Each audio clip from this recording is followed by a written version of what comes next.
Assalamualaikum warahmatullahi wabarakatuh. Salam sehat untuk kita semua. Perkenalkan kami dari kelompok 3. Saya Muhammad Agwirnanda, NPM 2017000006. Dan saya Muhammad Harya Sibuan, NPM 2017000023. Pada kesempatan kali ini, kami akan mempresentasikan makalah kecerdasan buatan yang berjudul Representasi Pengetahuan. Pertama, kami akan bahas di bab 1, yaitu pendahuluan. Permasalahan yang kompleks sering terjadi pada perusahaan-perusahaan yang pada akhirnya secara tidak langsung menuntut seseorang manajer untuk membuat sebuah keputusan. Pada saat ini, suatu pendekatan sistematis untuk pemecahan masalah telah diciptakan yang terdiri dari 3 jenis usaha, yaitu persiapan, definisi, dan solusi.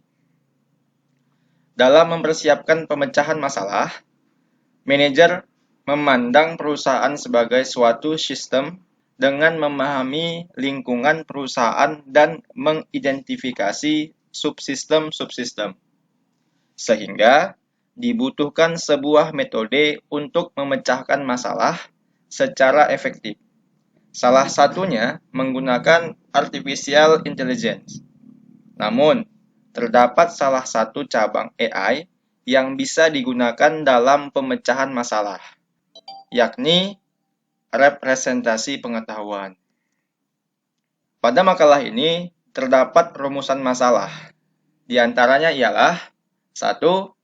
Apakah yang dimaksud dengan representasi pengetahuan? 2. Apakah yang dimaksud dengan basis pengetahuan? 3. Bagaimana mempresentasikan pengetahuan ke dalam basis pengetahuan? Keempat, bagaimana penggunaan pengetahuan? Dan kelima, apa sajakah klasifikasi dalam representasi pengetahuan? Berikutnya terdapat tujuan dalam pembahasan di makalah ini, ialah 1. Untuk mengetahui apa yang dimaksud dengan representasi pengetahuan. 2. Untuk mengetahui apa yang dimaksud dengan basis pengetahuan. 3. Untuk mengetahui bagaimana mempresentasikan pengetahuan ke dalam basis pengetahuan. 4. Untuk mengetahui bagaimana penggunaan pengetahuan. Dan kelima, untuk mengetahui apa sajakah klasifikasi dalam representasi pengetahuan. Pada makalah ini terdapat bab 2, yaitu pembahasan. Di antaranya ada representasi pengetahuan atau pengertian dari representasi pengetahuan. Representasi pengetahuan adalah cara untuk menyajikan pengetahuan yang diperoleh ke dalam suatu skema atau diagram tertentu sehingga dapat diketahui relasi antara suatu pengetahuan dengan pengetahuan yang lain dan dapat dipakai untuk menguji kebenaran penalarannya. Pengertian lain dari representasi pengetahuan yaitu metode yang digunakan untuk mengodekan pengetahuan dalam suatu sistem pakar. Representasi pengetahuan yang baik haruslah memiliki sifat-sifat diantaranya ialah 1. Mengemukakan hal secara eksplisit. 2. Membuka masalah menjadi transparan. 3. Komplit dan efisien. 4. Menampilkan batasan-batasan alami yang ada. 5. Menekan dan menghilangkan detail-detail yang diperlukan. 6. Dapat dilakukan komputasi terhadapnya atau memiliki batasan. Dengan representasi, banyak hal yang akan kita dapatkan dalam menyelesaikan suatu permasalahan. 1. Dengan representasi yang baik, membuat objek dan relasi yang penting menjadi jelas. 2. Representasi menyingkap batasan dalam suatu permasalahan. 3. Kita dapat menghilangkan suatu komponen yang tidak berhubungan dengan permasalahan yang sedang kita selesaikan. 4. kita dapat menyembunyikan beberapa informasi yang tidak kita butuhkan untuk sementara. Dan pada saat kita membutuhkannya, kita dapat menampilkan kembali. 5. Kita akan memahami permasalahan yang kita selesaikan. 6. Dengan representasi akan membuat permasalahan menjadi ringkas dan efisien. 7. Dengan representasi menjadikan permasalahan yang kita selesaikan dapat terkomputerisasi. 8. Dengan representasi, kita akan dapat melakukan prosedur-prosedur dalam menyelesaikan suatu permasalahan. Prinsip dalam representasi pengetahuan adalah jika suatu permasalahan dideskripsikan dengan menggunakan representasi yang tepat, maka dapat dipastikan bahwa permasalahan tersebut dapat diselesaikan. Berikutnya ialah basis pengetahuan. A. Pengertian basis pengetahuan. Secara umum, basis pengetahuan atau knowledge base adalah suatu bentuk basis data tertentu yang digunakan dalam manajemen pengetahuan atau knowledge management. Basis pengetahuan berperan dalam proses mengumpulkan, mengorganisasikan, maupun mendapatkan kembali suatu pengetahuan. Dalam sistem pakar atau expert system, basis pengetahuan merupakan satu komponen yang sangat penting. Basis pengetahuan menyimpan semua pengetahuan yang dimiliki oleh pakar yang berkompeten dalam bidang yang berkaitan. Basis pengetahuan adalah dasar pengambilan keputusan dalam suatu sistem pakar, di mana pengambilan keputusan ini berkaitan dengan proses untuk mendapatkan kembali pengetahuan yang sebelumnya telah dikumpulkan dan disimpan. Berikutnya B. Ontologi. Kunci dari suatu basis pengetahuan adalah ontologi, yaitu sistem konsep-konsep yang terorganisir yang menjadikan suatu yang ada dalam domain menjadi eksplisit.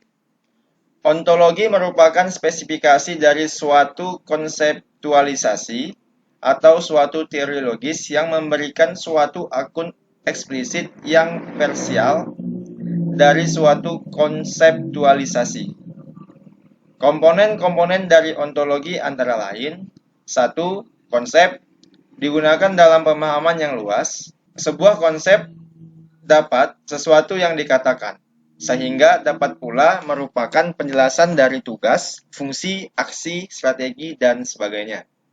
2. Relasi merupakan representasi sebuah tipe dari interaksi antara konsep dari sebuah domain. Secara formal dapat didefinisikan sebagai subset. 3. Fungsi adalah sebuah relasi khusus di mana elemen ke N dari relasi adalah unik untuk elemen ke N+1. 4. Instance digunakan untuk mempresentasikan elemen.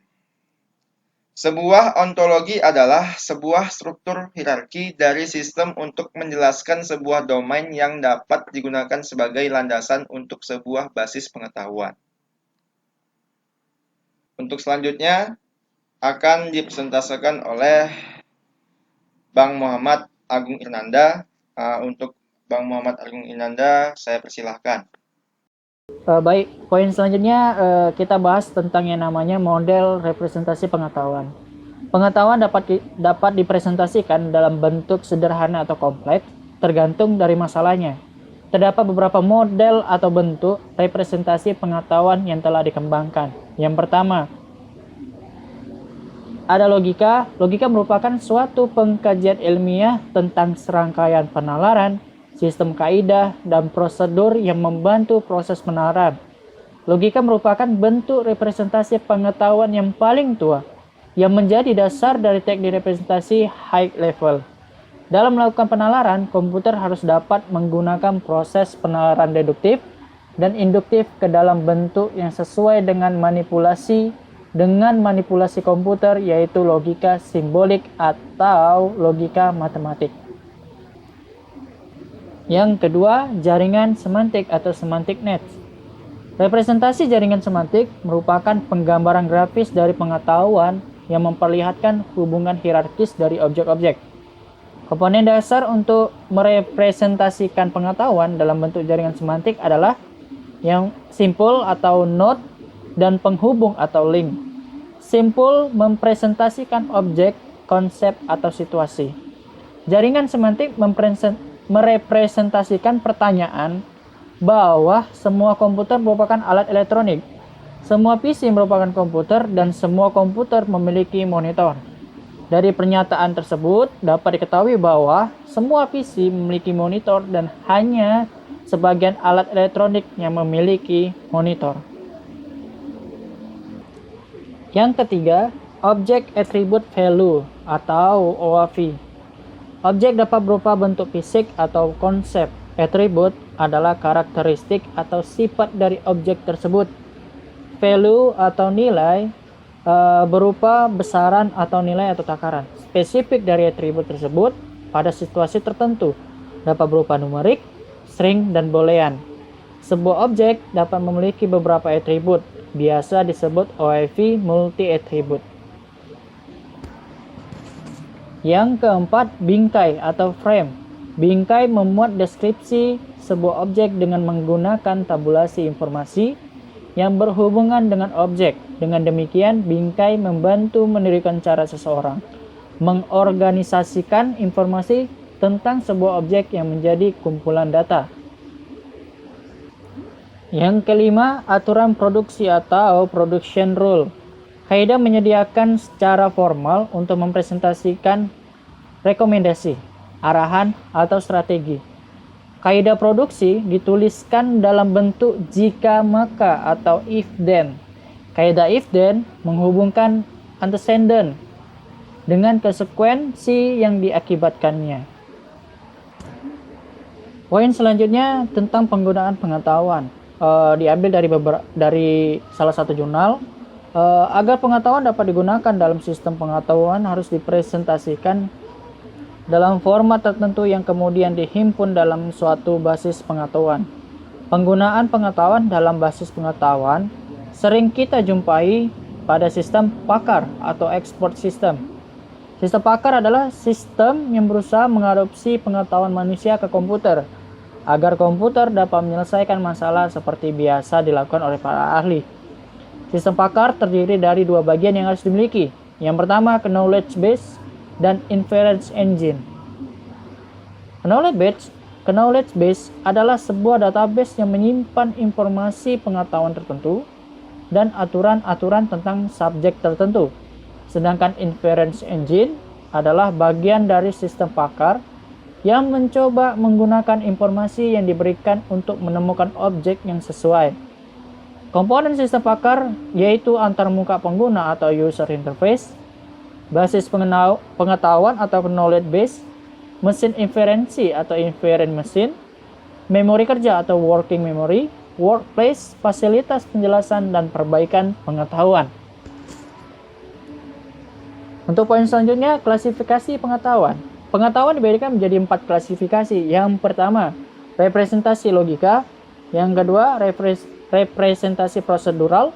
Yang ketiga, representasi jaringan atau network. Yang keempat, representasi terstruktur.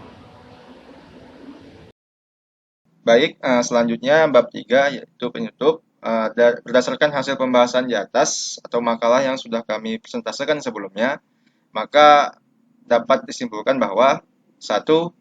Representasi pengetahuan adalah cara untuk menyajikan pengetahuan yang diperoleh ke dalam suatu skema atau diagram, sehingga dapat diketahui relasi antara suatu pengetahuan dengan pengetahuan yang lain dan dapat dipakai untuk menguji kebenaran penalarannya. Yang kedua, basis pengetahuan atau knowledge base adalah suatu bentuk basis data tertentu yang digunakan dalam manajemen pengetahuan atau knowledge management. Basis pengetahuan berperan dalam proses mengumpulkan atau mengorganisasikan maupun mendapatkan kembali suatu pengetahuan atau knowledge. Yang ketiga, terdapat beberapa model atau bentuk representasi pengetahuan yang telah dikembangkan, yaitu logika, jaringan semantik, object attribute value, frame aturan produksi. Dan keempat, pengetahuan dibedakan menjadi 4 klasifikasi, yaitu representasi logika, representasi prosedural, representasi jaringan, dan representasi struktur. Saat ini sudah banyak teknologi kecerdasan buatan, khususnya representasi pengetahuan yang dihasilkan dan dipakai oleh manusia. Maka dari itu, semoga makalah ini bermanfaat bagi kita semua dan mudah-mudahan menjadikan motivasi dalam mengembangkan ilmu pengetahuan dan teknologi di masa yang akan datang. Demikianlah persentase dari kami kelompok 3. Lebih dan kurangnya kami mohon maaf. Kami ucapkan terima kasih. Assalamualaikum warahmatullahi wabarakatuh.